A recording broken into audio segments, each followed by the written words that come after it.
Hey friends, thanks for tuning into part 2 of 6 Friends, 6 Questions. I think we got 5 friends because one of our friends had to leave, but I'm so glad you tuned in. Enjoy.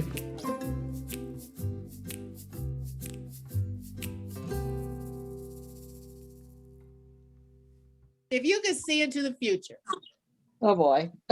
would you want to? And Oh. if so, just tell me why or why not. I'm gonna start with you, Mark. If you could see, would you want to? No, not really.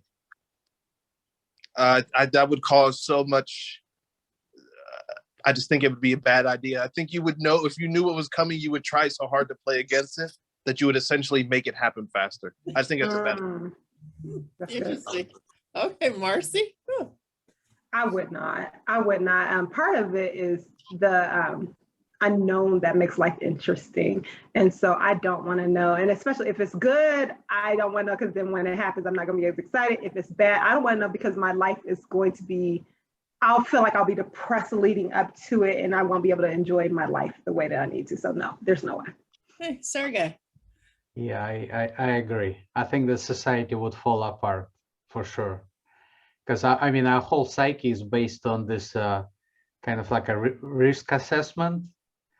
So every action that we take, we're thinking, consequences of taking, not taking it, kind of trying to plan it forward.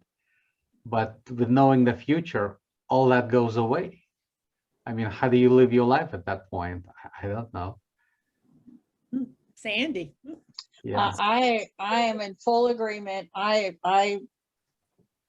like Marcy's response.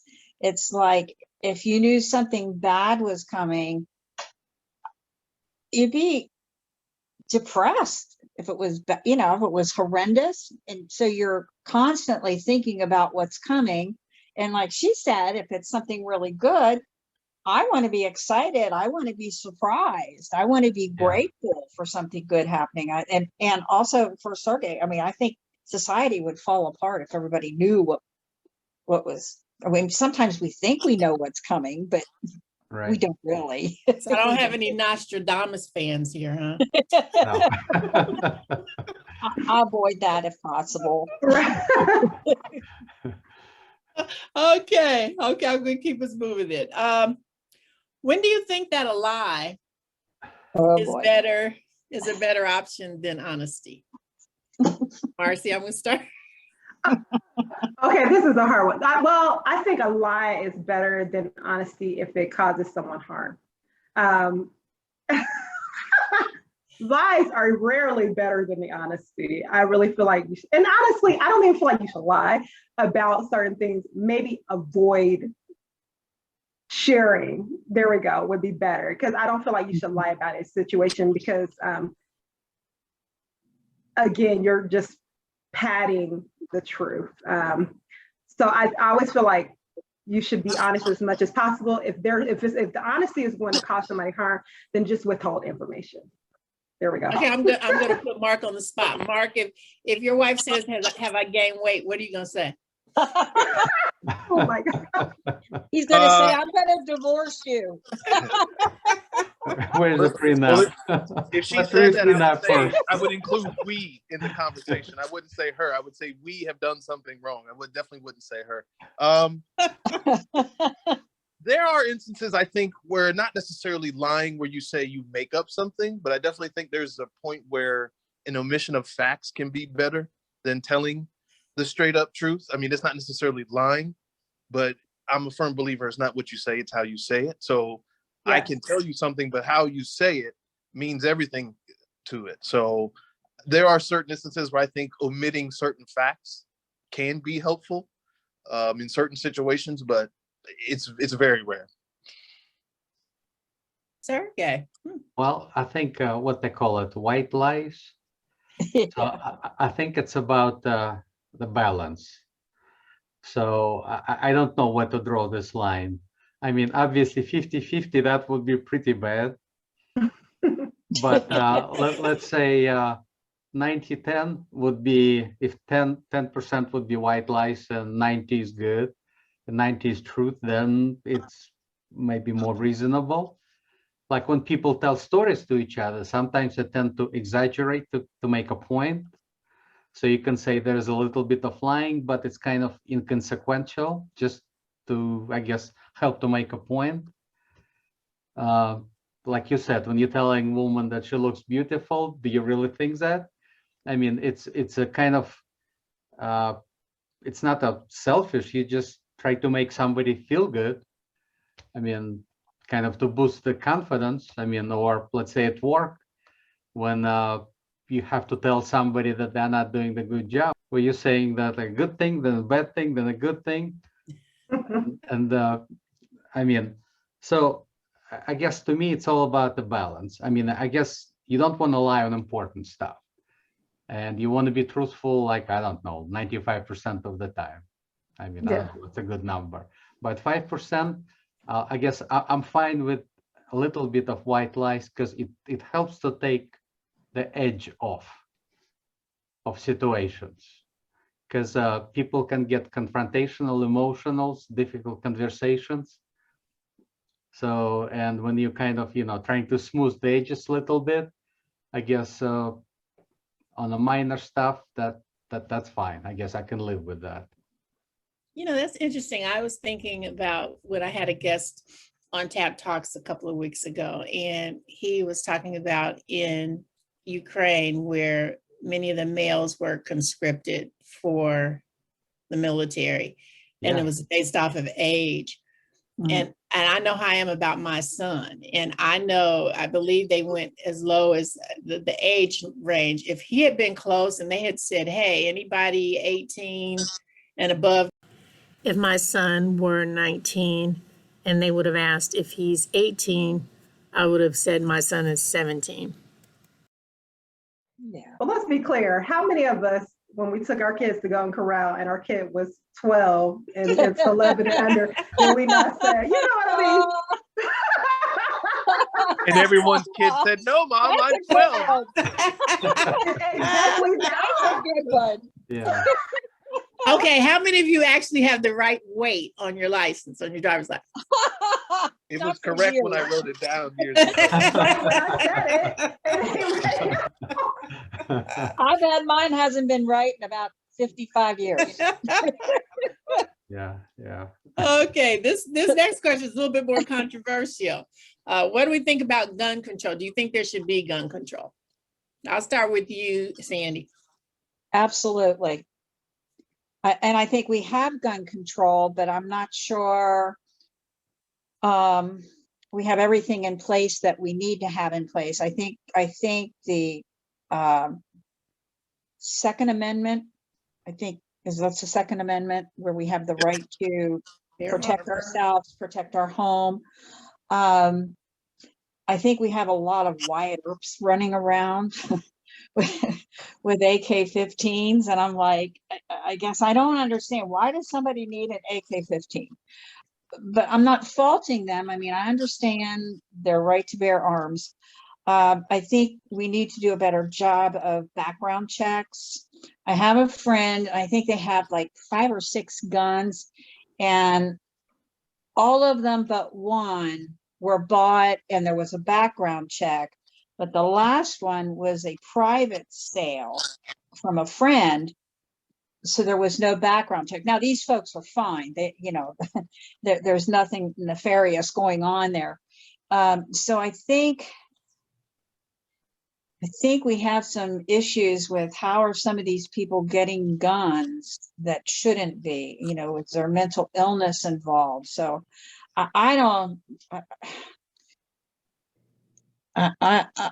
find it very distressing that they, well, you hear both sides that, oh, they're coming for your guns. They want your guns. They're going to take your guns away. And I think they just want to take the ones away that are like multiple shots that you can start barreling away, or you can modify that gun so that it becomes an automatic rather than a semi-automatic. Unfortunately, I think the criminals are always going to have a gun. They're always going to be able to get a gun. Okay. And your normal citizen that just wants to protect their life, has the right to have a gun. I don't want to. I don't want a gun. My husband wanted to get a gun for a while for protection in the house. I say, oh, good Lord, no. You're going to wind up shooting me in the middle of the night or something. So I think you have to be very judicial about whether you're going to bring a gun into your home.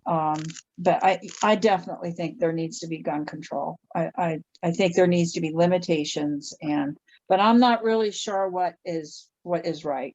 I think we need to do a better job with background checks. What do you say, Mark? Absolutely. I think there needs to be gun control. I am someone who is an advocate for people owning guns. So I think a lot of where things get misconstrued is people will say, well, people who want more checks and balances are against guns and they want to take away guns. And I look at it as, I don't want guns being taken away. So if you make them extremely stringent and only the right people have them, then I think it's a lot less chance of the guns being taken away. Yes, criminals will always have guns, but I think if you look at a lot, and I think this is where the major issue comes in, and if you look at a lot of the mass shootings that take place in America, their guns are bought legally. So Right. You say, well, how does this work? How do these people end up with guns? And I know people say, well, criminals always have guns, and obviously, yes, they will. But it's not just the criminals who are looking for illegal guns. It's for the people who are trying to commit crimes but buy guns legally. And a lot of times that's what happens. And then afterwards, it's, oh, this person fell through the cracks, or, oh, this person had mental issues, but they bought a gun online and it was extremely easy. So I think for me, someone who is for guns and someone who owns a gun for personal safety in the home, I think gun laws, as long as they're not too stringent, allow normal people to own guns, because you're keeping the guns out of the hands of psychos. That's how I feel about it. Sergey, interesting. I guess I don't understand why we need to have guns at all. I mean, aside from war situations where you have a military and police, I mean, I don't think people should own guns. I mean, there is no good reason for that. I don't think it's going to enhance any protection at all. I mean, there's still going to be a certain level of crimes regardless of guns. But it's like, to me, it's like pouring gasoline on fire with guns. So actually, I tend to think that owning guns make people less responsible, because it's kind of difficult to get into the knife fight because the danger is up close, right? But with guns, you're at a distance and all you got to do is just squeeze the trigger. So I think there should be the no guns. So the guns law should be extremely strict. Marcy. Top one for me. I do think that we should have gun control. I think it should be harder to obtain weapons, and I feel like we should have programs to figure out ways to get guns off the streets that are on there illegally. I am not a fan of guns at all. They terrify me, but I feel like education is key.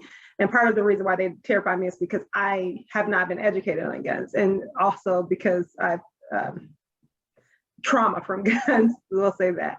And so I think that, I guess as a mother of boys who, again, guns seem exciting and stuff, I don't want my guns to get in the hands of my children, although they're older now, and they not know what to do with it.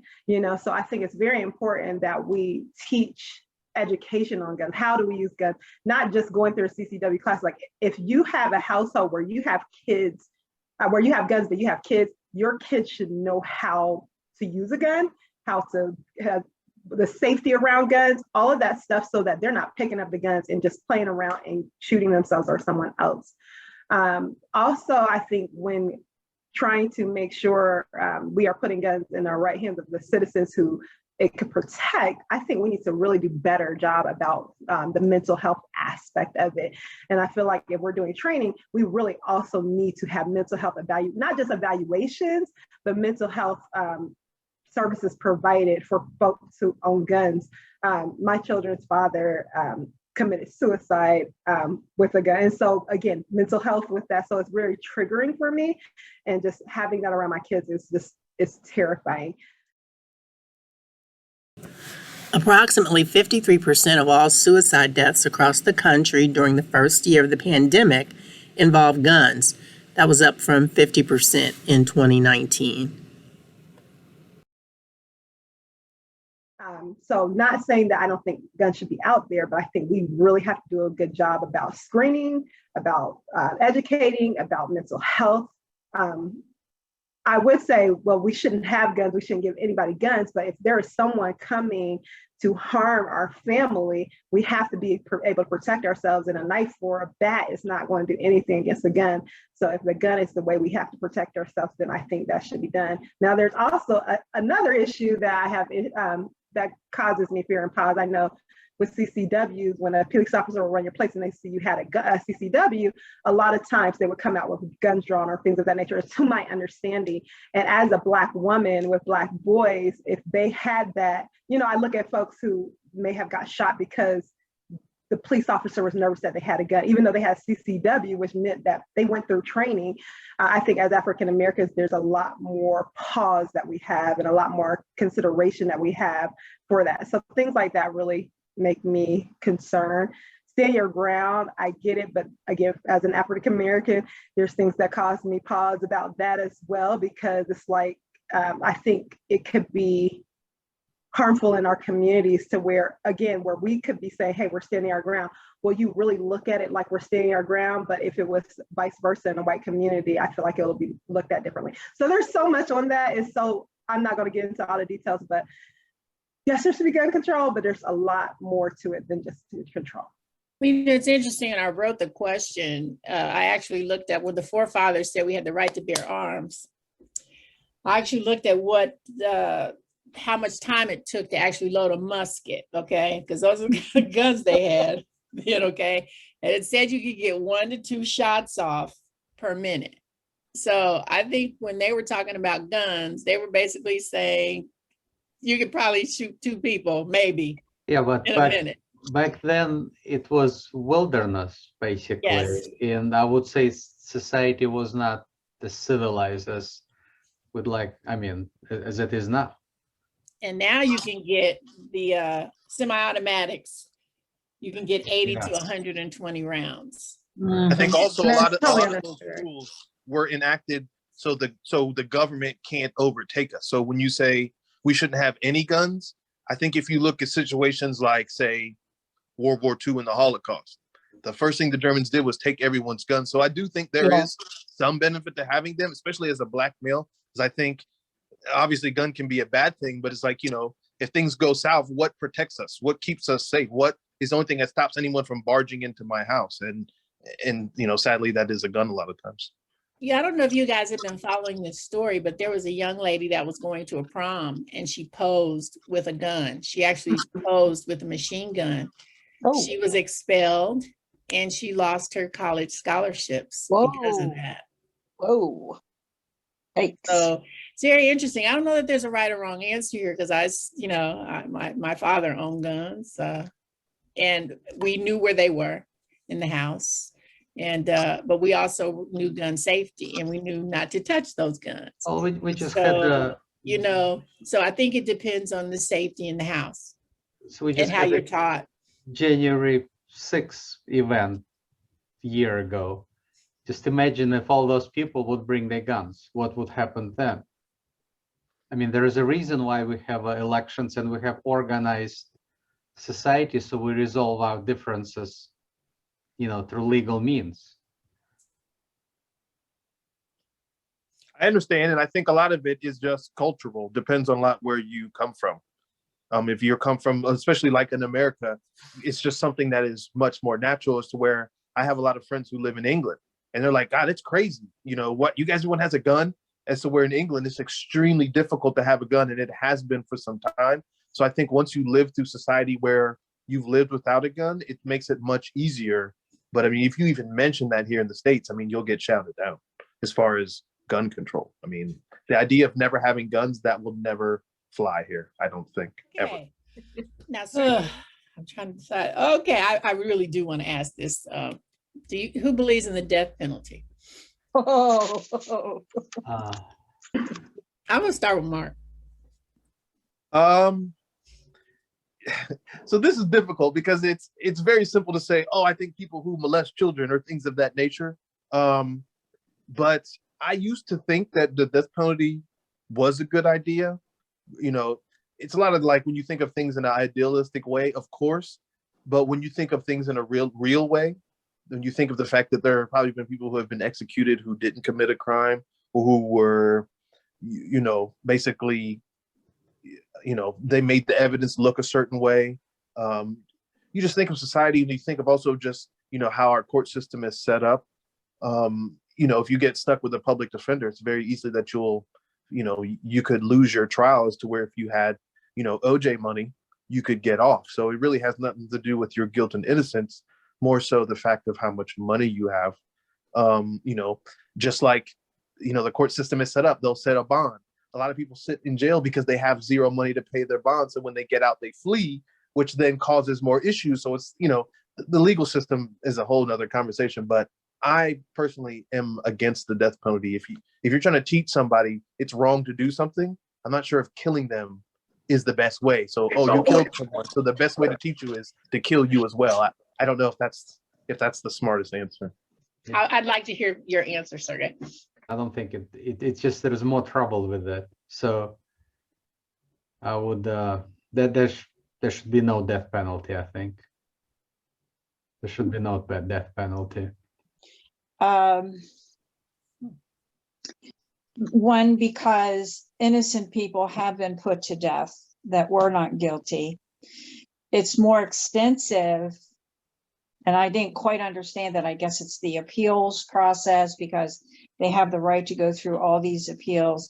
And I think if a person, as Mark is talking about, molesting a child or murdering a child, or, you know, horrible crimes, I mean, serial killers. No, you don't want them out. You do not want them released in the public.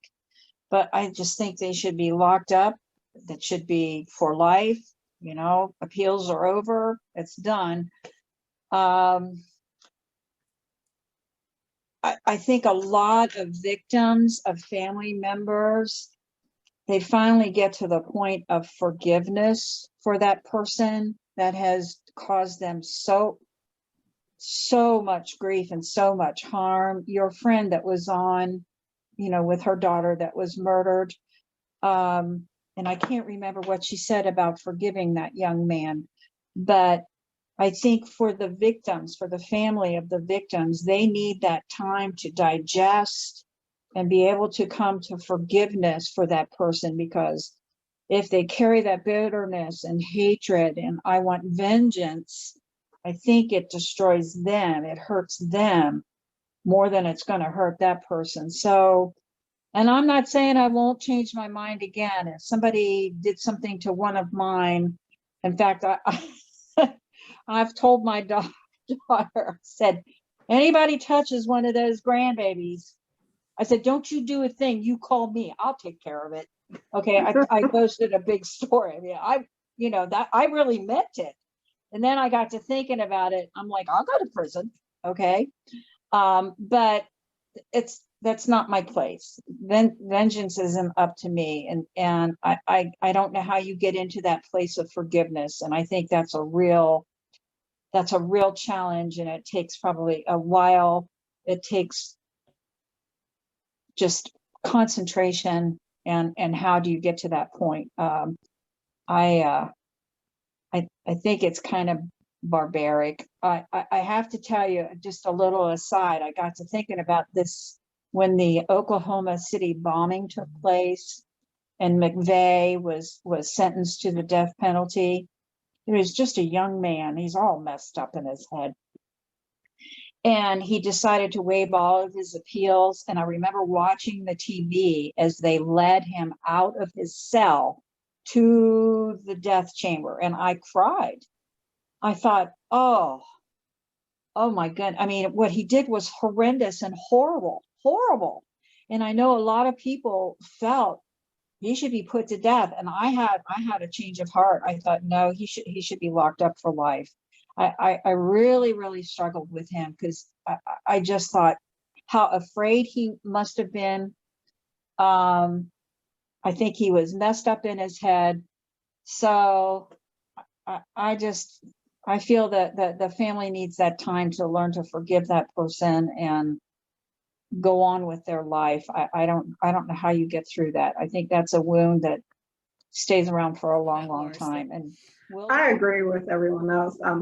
I believe in grace, even I believe the death penalty is barbaric. We think about societies in the past who may have hung people. Let's even talk about Jesus dying on the cross with the other criminals, and how back in those times it was normal to crucify somebody. Back in the days, there was normal to hang someone or cut someone's head off. And we talk about it now, like, that's so barbaric. How could people be like that and watch it? But we do the same thing now. In our times, we just do it in a gas chamber or electric chair, and it's still barbaric.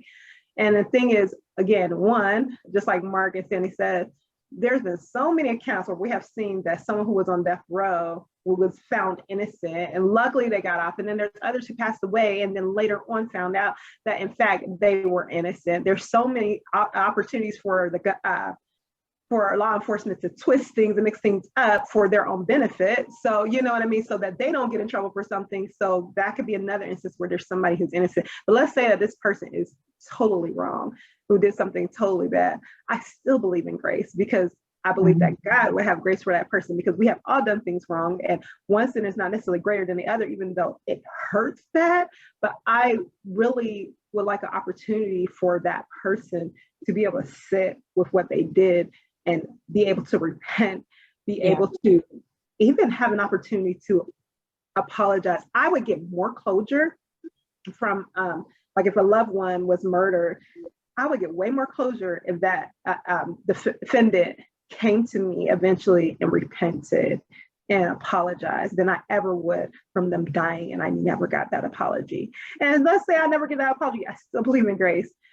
So I am totally against the death penalty. I would rather give them an opportunity to change their lives. Even you give them an opportunity, give everybody a second chance. 2 wrongs don't make it right. Well, I can tell you, we look at, 70% of the United States Judeo-Christian value in Christians, but I guarantee you we don't have 70% of the population against the death penalty. So I do find that an oxymoron.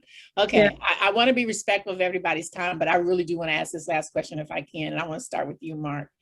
Would you steal to feed your children? Okay. Unequivocally, I would definitely steal to feed my children. Absolutely. Okay. What say you, Marcy? Without a doubt.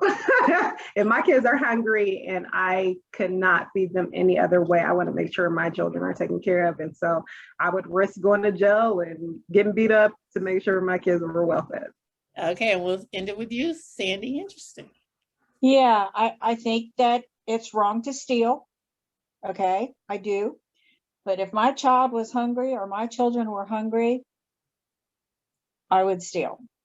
And I think it's a lesser sin than a lot of other things. That doesn't mean it's still not wrong, but I think there's grace, faith, prayer. I would hope I would have that, okay, to say, Lord, you provide the food for my family. I'll go hungry, but don't let my children or my family go hungry. So that's pretty dramatic. But I have to pray that I don't go to jail. That's what I'd pray for. Yeah. Lord, please don't let me get caught. Who's going to steal for your kids if you go to jail? Yeah, because you have to balance that. You're right. If you're the provider, and you would hope you're not the sole provider, you're right, because you're taking a risk. You're taking a risk. You have to go to jail. And you'd have to be like a really serious, like sticking stakes up under your shirt. Right. I think before I would actually go as far as disgusting as this sounds, and right now I can't even imagine it, because we live in a country of abundance, but I probably would be one of those ones at the back of the restaurant in the trash can getting out their leftovers. You know what I mean? Day old stuff. Yeah, and stuff like that. And again, I feel like there's ways to get stuff. I would probably, because I love to talk to people, I would be the one like, hey, do you have any leftovers? It's closing time. I know you're going to throw that out. Can I have this for my family? Before I would actually. So you would dumpster dive. I would dumpster dive, but even before I dumpster, that's as a last resort, but even before dumpster diving, I would probably go to those, build relationships with those restaurants. Like, hey, at the end of the night, if you have anything left over that you're going to throw out, can you let me know? I really would want to feed my kids. Well, and then if that doesn't work, I'll dumpster dive. And then if I get sick from dumpster diving, I'll probably but I'm going to work through my other things first. I want to thank you guys. You have some very interesting opinions, and hopefully this will be interesting when we share with the world what your opinions are. Yeah, the world's probably going to say those people. Hey, and when you go to work, say, hey, my fingers are crossed behind my back when I said I would steal from my kids. Hey, look. Hey, thank you, everybody. I feel about my business. Thank you, Michelle. It was very nice so to meet much. all of you. Thank you for having Hey, you us. guys have a good night.